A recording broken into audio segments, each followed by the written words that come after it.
Okay, great. You happy, Carl? Yeah, I'm happy. I was just thinking, it shouldn't make much difference because it's more or less the same. Yeah. But I hope it's like the slides still go with it properly. Yeah. Yeah. But it's like. I mean, if there's 5 slides. If it doesn't, I'm going to skip through it. So I'm not going to. I'd rather you come across than the slides come across. Yeah. It's just for those who are a bit like visual learners, you know.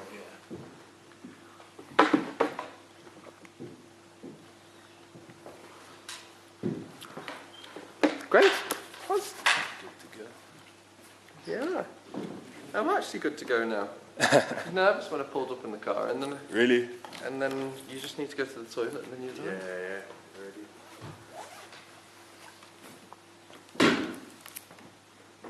Are you going to be doing the introduction? Yeah.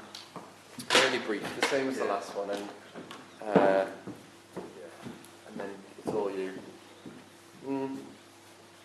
And I don't think I need to do a close really either. It depends. If you feel maybe just to mention 180 a bit more. I don't know if you feel it. I mean, if you have you got a clock, by the way? Are you going to keep track of the time? Just keep track like that. When time does it finish? 10 past? Yeah, 10 past. Hopefully they'll be in the next couple of minutes.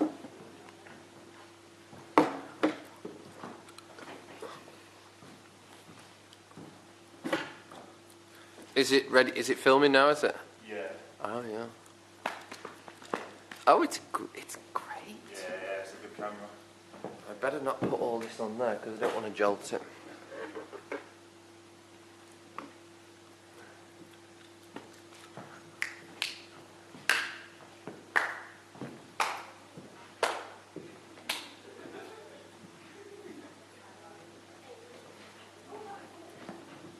How long has it got on it? Hour and something. Okay, so it's fine. We've got it.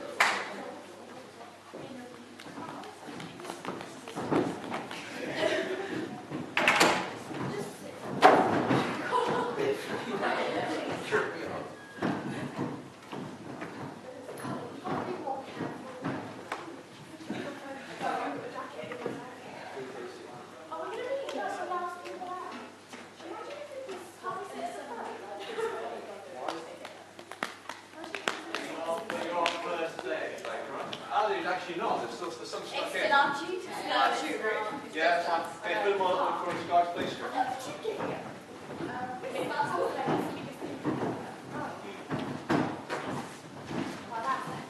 You eaten yet? No. Have you? I had a little breakfast, not nothing big though. Do you make sure you have a breakfast every day? Or not? You don't want to that? You want that? Yeah. You don't? I'm so... One thing is I don't feel... You know, the problem is I'm led by my emotions and my feelings, right? And I don't feel hungry generally, but actually people say you should eat more to stop you feeling hungry, but I don't do that at all. Like,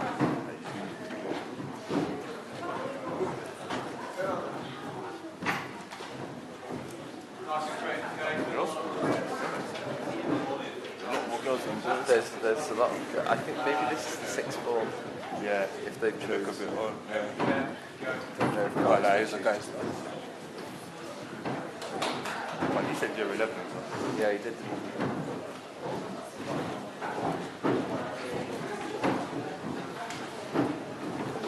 Got any idea what? Yeah, I don't know. Well, I'm quite excited.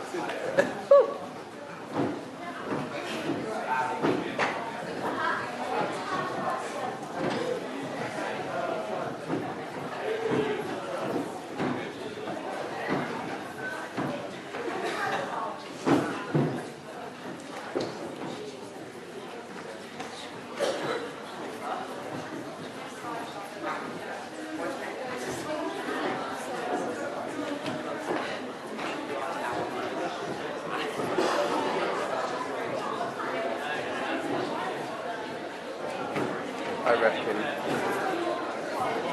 fair bit of the time will be taken up just with these guys coming in. Oh, what better come in?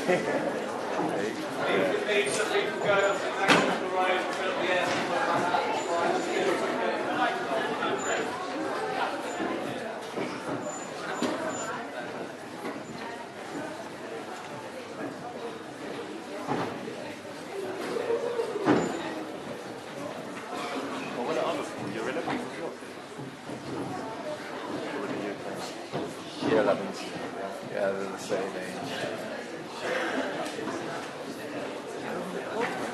Maybe they don't wear uniform yet. I thought they didn't wear uniform yet, but they do. Maybe they've recently stopped. Possibly or something. Yeah. Is that what you used to call it in school? Do you know that's a southern thing here? Oh, really? When people Yeah. start saying Nah. Yeah, it sounds like it sounds like it. We used to just call it like own clothes day or whatever.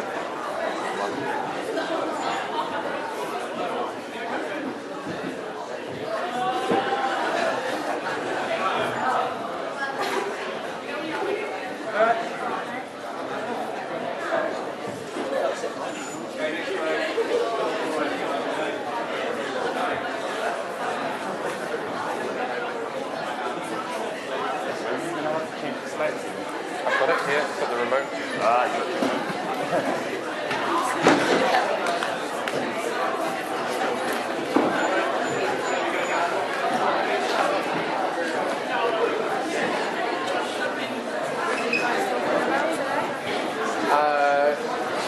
We're talking about Carl's life. really turning my life around. Trying to inspire the kids. Got the straight and narrow. Go, go, go. Yeah.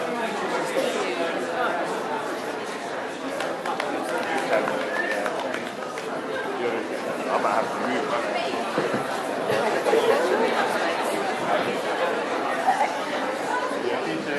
So just be aware that there is a camera on here and it's running, so if it wobbles at all, it's going to affect it. But if you can not stay super still, obviously, you can't do that.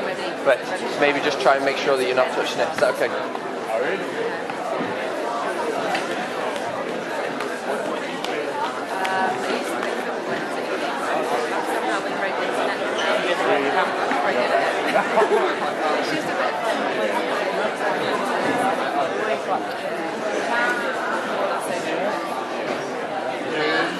But the kids like it as well. You just need to keep going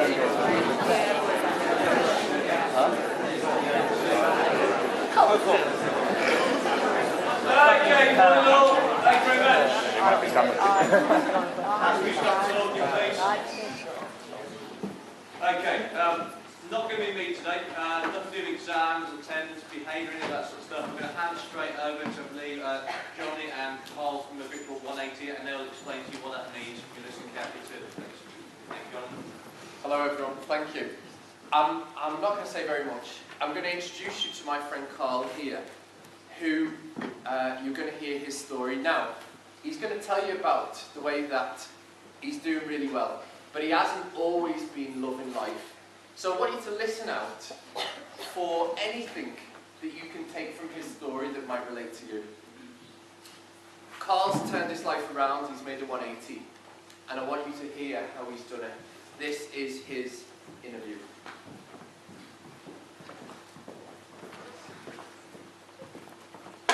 Hello. It's good to see so many faces here today, and I'm really happy to be given the opportunity to speak in front of you. I'm going to give you a bit more of an introduction to myself. So, as was said, my name's Carl Davis. I was born in High Wycombe in July 1987. I've lived in Oxford for just over 2 years now. I actually go to university there. I study business and marketing. I'm also involved in 2 businesses, one which provides exercise classes and another which provides advertising for local businesses. I train regularly. I mean, for the past 8 years, for most weeks I've been in the gym for between 4 to 5 times a week. I also do martial arts because I enjoy it, but also as a way to keep fit. And obviously I also do motivational speaking, which is what I'm here doing now, sharing my life, sharing my experiences, and hoping that it can benefit some of you in a way, whether it's by helping you get over a problem or helping you to know that you can achieve anything, whatever that may be. And I suppose that's the main message that I want to leave with you today, is that you can achieve anything if you put your mind to it. It's been a long journey for me to get to this stage, and that's how it is when you're going after something meaningful. It takes time and it takes hard work, but looking back, the thing that's held me back the most is something that you probably all can relate to, and that thing is fear. It's fear of people's opinions, fear of people's judgments, and the fear of being different. You might be thinking, what reason have I got to be fearful? And it's a good question.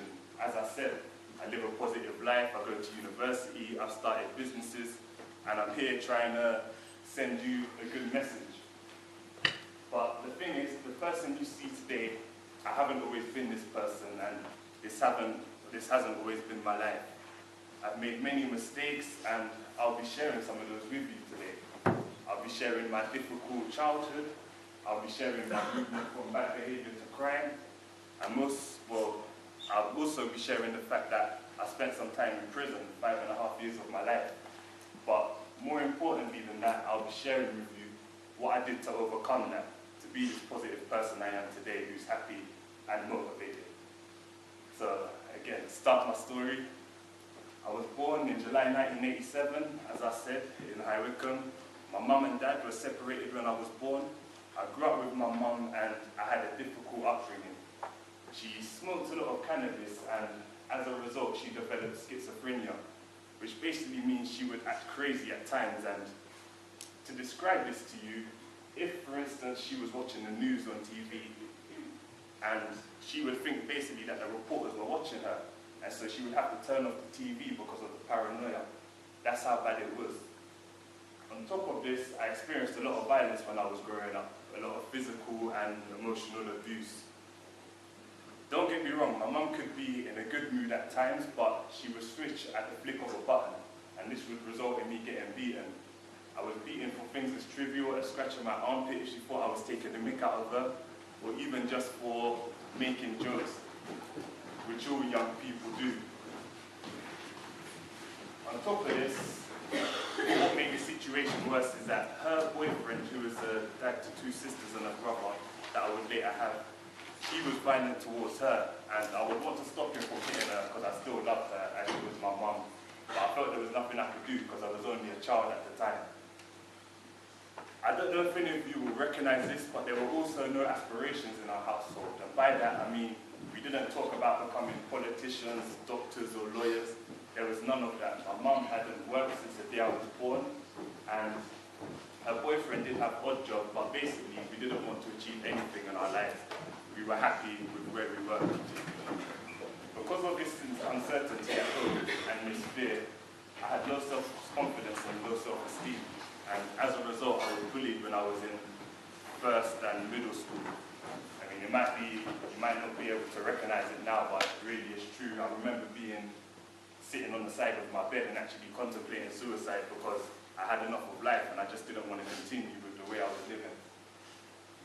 So my life continued like this, but it changed drastically at the age of 13.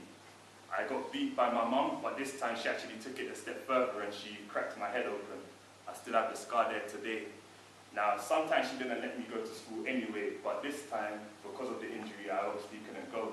But the next day, somebody came and knocked on my door because they wanted to walk to school with me. I couldn't go because of the injuries. He noticed the state of me, and he actually ended up telling the school about it. Now, even today, it's a bit of a blur. I can't remember it fully. But before I knew it, the social services got involved, who are people who take care of the welfare of children. And I was given the opportunity to leave my mum and go and live with my dad.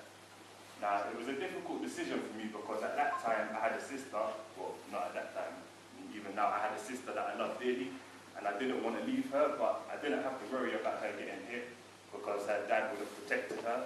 So I ended up moving on to my dad. My dad was totally different from my mum. He had had a good upbringing, he had been in the army, he was career driven, he had discipline, and so you would think my life would have changed for the better from that moment. And it did to an extent, but I just couldn't connect with him, and there were 2 main reasons for this. One was because he wasn't a good communicator himself, so he just didn't speak that much. And the second reason was because I was scared of being hurt again because of what had happened to my mum, and so I didn't want to connect with him. Instead of getting closer to my dad, I ended up getting in with the cooler kids in school. and I started to copy their behavior. I started to drink alcohol, I started to smoke cannabis, even though I saw what it had done to my mum, and I started to get into fights. Soon they respected me and I became one of them. I felt protected in this group, and eventually the bullying stopped, but instead I became the bully. School was a playground to me when I was your age. I couldn't see the point in learning. I didn't see the need for it. All school was for me was enjoying it with my friends. I mean, most times I would try and skip school anyway. Before I left school, I actually ended up getting involved in crime. I don't have an excuse for this. Just because I had a difficult upbringing, it didn't mean that I had to go down this path, but nevertheless, that's what I chose because it was helping to build my reputation, and I really liked that. I feel thankful to my dad because without him, I don't even think I would have made it to the end of school, but nevertheless, I did, but it was as a serious underachiever. I hated authority, I hated being told what to do, and I had a short temper. The next 2 years after school, I quit a lot of jobs because I didn't like being told what to do. But my use of alcohol continued, my use of drugs continued, and I was still getting into fights, getting arrested every week, but now my behavior was escalating. Instead of, when I was in school, I started to get involved in things like street robbery, but by the time I was 18, I was selling drugs, I was robbing drug dealers, and I was holding up commercial buildings. I was doing anything to make money or to build my reputation. Now, this lifestyle couldn't continue. Either I was going to end up killing somebody or somebody was going to kill me. Luckily, it never got to that point, but as I said earlier, in July 2006, I ended up getting sentenced to prison for violent crimes. I was there from 2006 until January 2012. Now, I fully deserved that sentence. I lived my life a certain way, and now I was being punished for it. But somehow in that case, I decided that I didn't want to go on wasting my life, that I had more to offer, that I was intelligent, that I wanted to achieve something. And I made the steps to become the person that I am today. Now, what I want to do with you is, the main thing really is I want to share 5 things that I did to change in that situation. And for some of you, you may not be able to relate directly to what I was going through. But still, I want you to take the lessons that I've learned and use them in your life. You may be having trouble. It may just be exams and you feel like you can't cope or you can't do it. Just apply, use me as an inspiration for your life, no matter what situation you're in. So the number 1 thing I did was I mended family relationships. As I said earlier on in my life, I separated myself from my dad because I was scared of being hurt again. And I saw my friends as my new family. But the funny thing is that as soon as I got to prison, 99% of those friends, they left me. They didn't write to me. They didn't send me money. In fact, they were spending the